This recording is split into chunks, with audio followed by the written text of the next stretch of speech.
All right, this one is about 15 minutes long, and he talks in here, he puts in most of the code.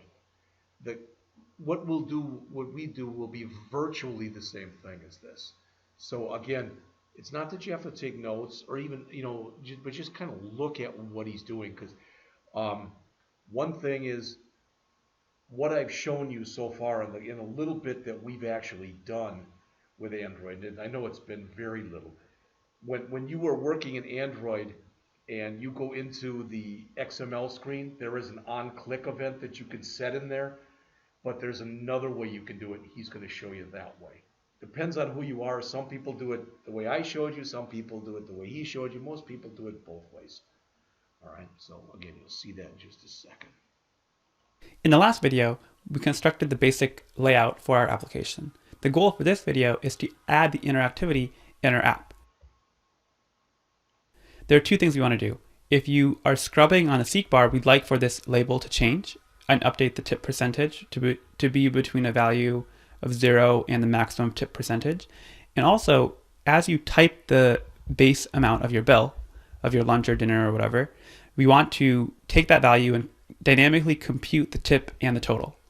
You'll notice that there's no button. So as soon as there's any change in the base value or in the percentage of the tip, we should be recomputing the value and update the text view for the tip and total. So opening up Android Studio, all the work we've done so far has been in activity main.xml to construct the layout. All the work we're going to do in this video is going to primarily be in main activity.kotlin, which is where we'll have all the business logic. So actually the very first thing I want to do is the seek bar. There's an attribute that I forgot to fill out, which is the max. And this is going to be the maximum value allowed on the seek bar. So by default, the minimum is 0, and the maximum, we're going to set it at 30, which means that the maximum tip that you're allowed to leave is 30%. Again, you could set that to anything. So now going back into main activity, as a first exercise, what I want to do is I would like to be able to react to changes in the seek bar and update this text view with the corresponding value of the seek bar. So in order to do that, first thing we can do is grab a reference to the seek bar. So we'll say seek bar tip. This seek bar tip, this variable is coming from the name of the ID that we gave to the seek bar. And we're going to call this method set on seek bar change listener. And what this is doing is you pass in a class, which is instance of on seek bar change listener. And this is how the Android system will notify you that the user has changed the seek bar. So the way we'll do this is we'll type in object, which is how you do in Kotlin, and you'll define an instance of this class. And then you'll notice that we're getting a complaint here. Object is not abstract and does not implement abstract member. So basically, this class is an abstract class, and so in order to actually implement it, we need to implement those 3 abstract methods. And the reason I know there's 3 is if you put your cursor in between the class definition and then type Control-O, you get this dialog, and you can see that the three methods. So these last two, on start tracking touch and on stop tracking touch, we actually aren't interested in these. Like we don't really need to react to them. So I'm going to get rid of the to-dos and just minimize the body of the function. So we still need to implement them, but they'll have an empty implementation. And what we care about is when the user has actually changed the progress on the seek bar, which means that they've done some scrubbing. And the value of the seek bar at that point is going to be progress. So first thing I want to do actually is add a tag so we can kind of get notified using logging that this method has been called. And the value of the tag is going to be the name of our class, which is main activity. That's the convention I usually follow. So the first thing we'll do is just say log.i, pass in the tag, and the on progress changed, and then actually print out the progress that is coming in as this parameter. So let's run the app. And let's open up Logcat. And what we care about is the app Tippy, which is rkpond Tippy, and then we only care about info logs, and in particular, I only care about messages which have the text on progress change. And I want to see that this is actually getting called when I scrub on this.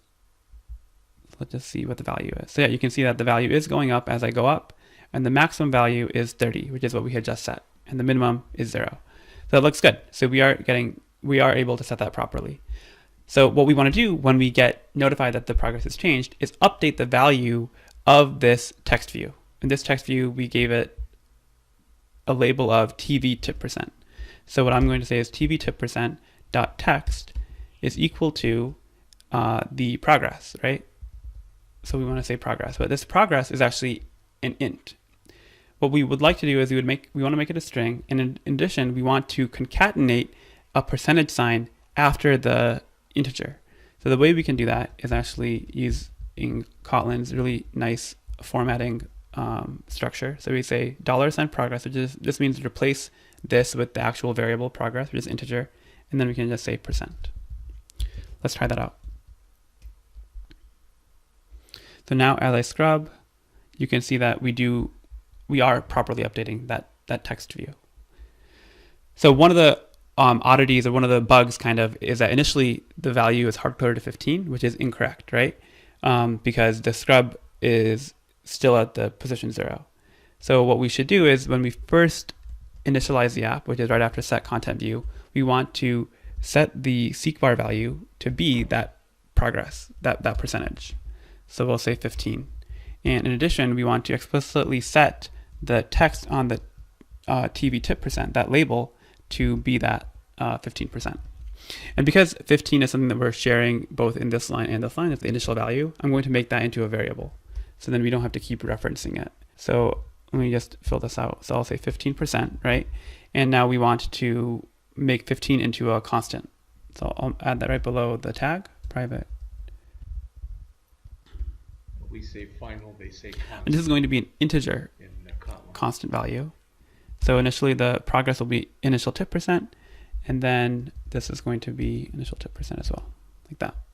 Let's try that out. So now we should see the progress bar, the seek bar, already be at 15, right in the middle. And then now this value actually makes sense. So now we still get the same behavior. In the same way that we were able to listen to changes on the seek bar, we'd like to do the same thing for changes in the edit text for the base value.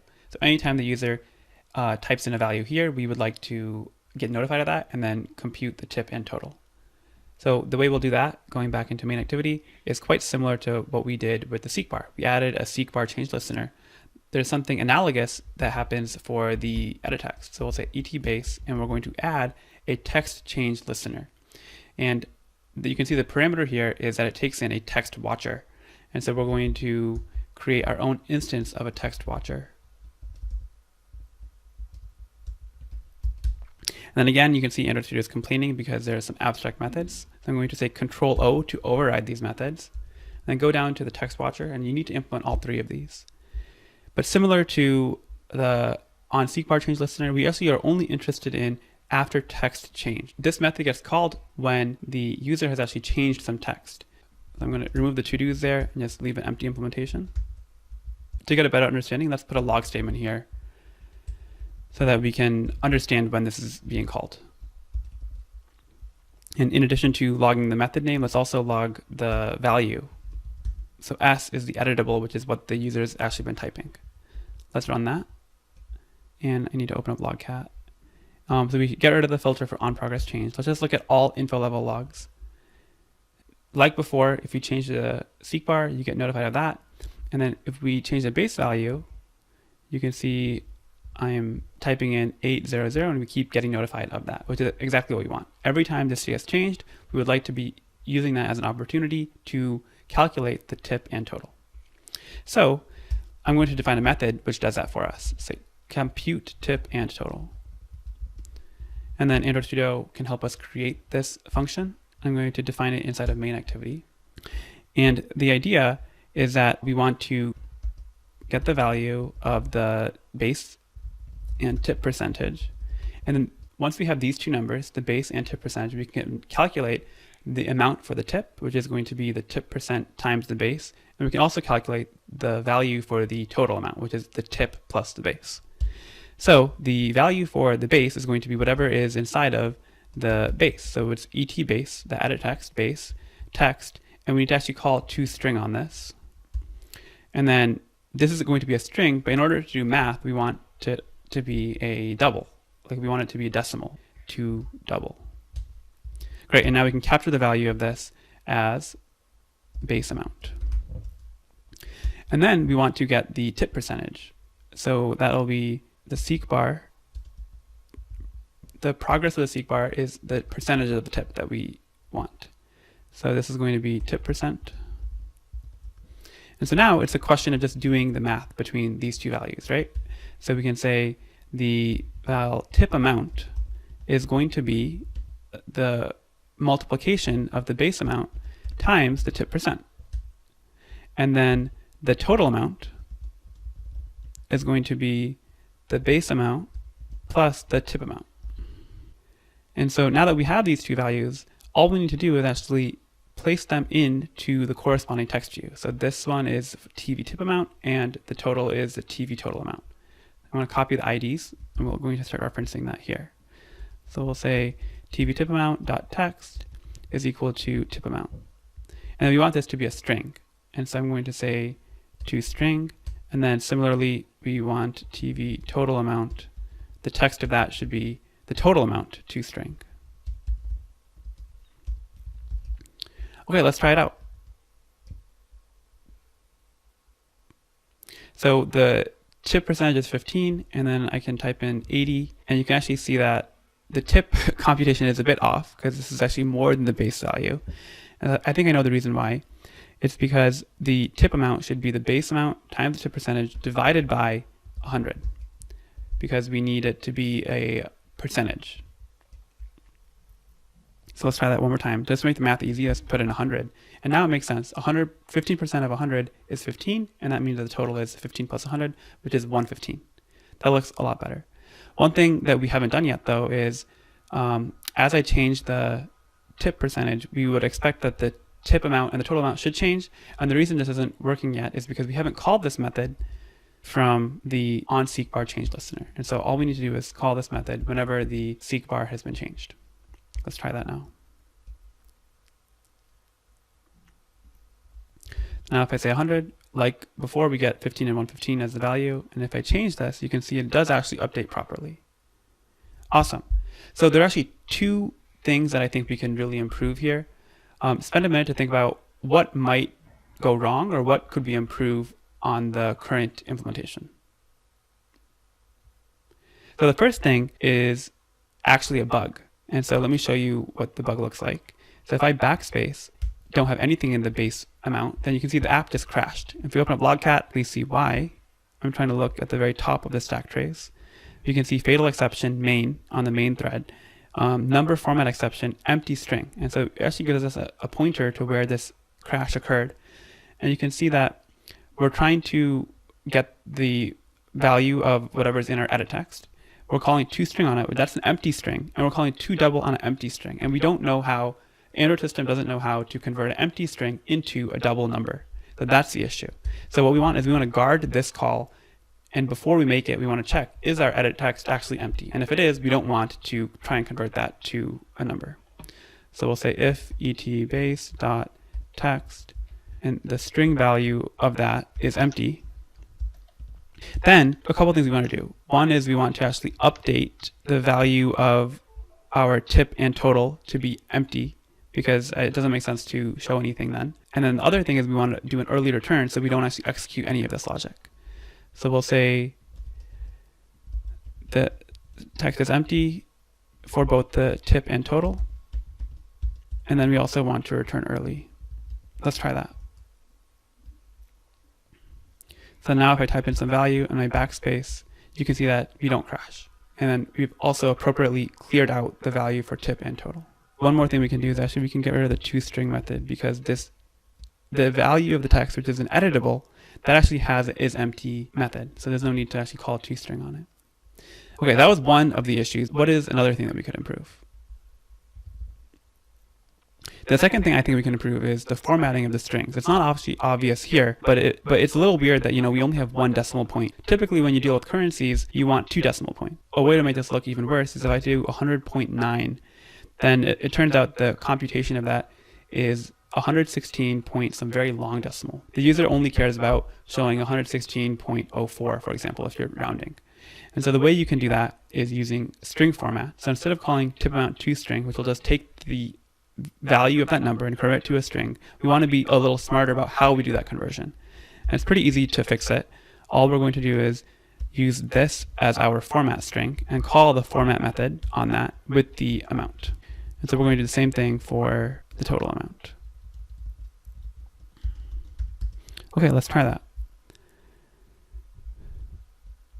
So now if I type in 100, it's similar to before, except now you can actually see we have 2 decimal points after the value. And now if I do 100.9, we are properly showing only 2 decimal points, which is a much better user experience. If you've gotten this far, you're doing amazing work. We have at this point a very functional app. And the way we've made that possible is by having this business logic in mainActivity.Kotlin, and we're basically listening for changes in either of the input forms, either the seek bar or the edit text. There's no submit button, so anytime a change happens, we're taking those values and combining them to calculate the tip and total. So the next step is to personalize this app and make it look really cool. We're going to have some custom styles, and we're also going to add a footer at the bottom.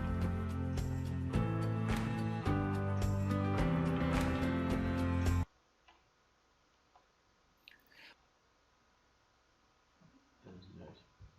It's not part 4. It's not to grab that.